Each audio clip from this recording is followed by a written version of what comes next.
మన ప్రభువైన యేసుక్రీస్తు యొక్క గొప్ప ఘనమైన నామములో ఈ ఛానల్ వీక్షించున్న ప్రతి ఒక్కరికి వందనములు తెలియజేసుకుంటూ ఉన్నాను.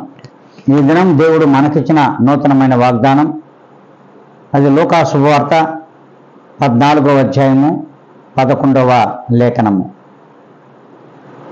తన్ను తాను హెచ్చించుకుని ప్రతి వాడును తగ్గించబడును, తన్ను తాను తగ్గించుకుని ప్రతివాడును హెచ్చింపబడును. దేవుని వాక్యము ఏ దినము కూడా నిరర్ధకము కాదు. ఇది ప్రభువుల వారు తన యొక్క రక్త నిబంధన ద్వారా మాట్లాడినటువంటి మాటలే తప్ప వేరొకటి కాదు.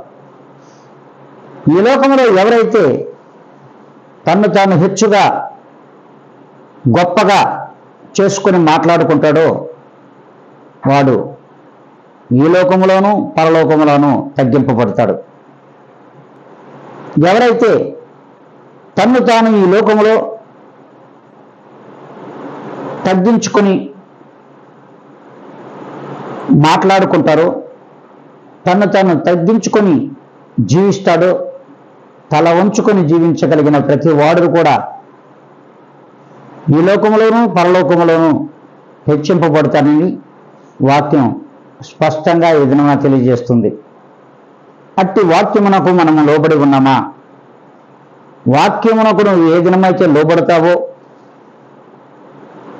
ఏ దినమైతే వాక్యములో జీవిస్తావో, అప్పుడు దేవునిలో నీవు నివాసం ఉన్నట్లే, దేవునిలో జీవిస్తున్నట్లే. ప్రభువైన యేసుక్రీస్తులో నువ్వు నిశ్చయముగా క్రీస్తులో ఉంటావు. అట్టి ఈ గొప్ప మాటలు నీలోనూ మనలోనూ ఫలించాలి అనుకున్నట్లయితే అందరూ తలలు వంచి ప్రార్థనలో ఏకీవించాలని ప్రభు పేరిట మనవి చేసుకుంటూ ఉన్నాను. సర్వోన్నతమైన స్థలములలో నివసించుచున్న నా తండ్రి, మీ యొక్క పాదములకు ఎనలేని వందనములు, స్తుతి స్తోత్ర అర్పణలు సమర్పించుకుంటూ ఉన్నాం.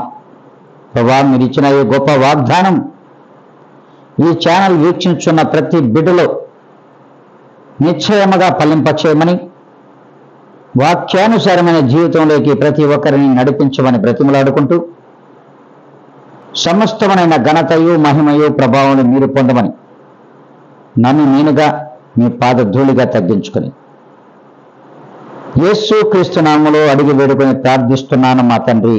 ఆమేన్.